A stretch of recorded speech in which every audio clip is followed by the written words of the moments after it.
What are the 5 reasons why there are no fairies? The onus is not upon an atheist to say why there is not something. The onus is on a theist to say why there is. Having said that, it is a very interesting question, because a universe with a God would be a very different kind of universe than one without. So the most important reason is there simply are no reasons for the existence of a God. So the reasons against then would have to be you tick off on your fingers one by one the alleged reasons why there should be a God, such as the argument from design. Things look so beautifully designed, bananas and apples and things like that, and humans and kangaroos and so on. And they look as though they've been designed because that's what Darwinian natural selection does. It makes them look as though they're designed.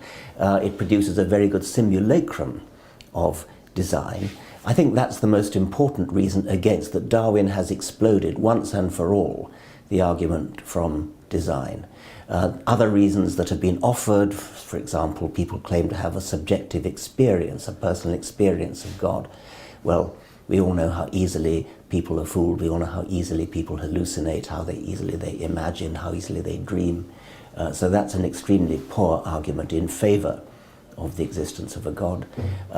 What other arguments are there? The argument from first cause, well, that shoots itself in the foot, because if you're going to postulate a God as a first cause, you've then got a really big problem explaining where the God came from. The whole point of the Darwinian enterprise is that it explains how you can get complexity and the illusion of design from primordial simplicity. So the argument from first cause shoots itself in the foot.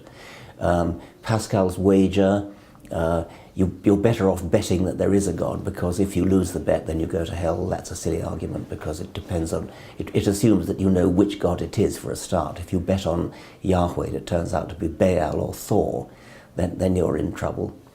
What else? Oh, in any case, even if it was Yahweh, you might well say that Yahweh would rather have somebody honest who thinks for himself, rather than somebody who slavishly pretends to believe something. So there are no good arguments in favour of a God, and that's all one needs to say.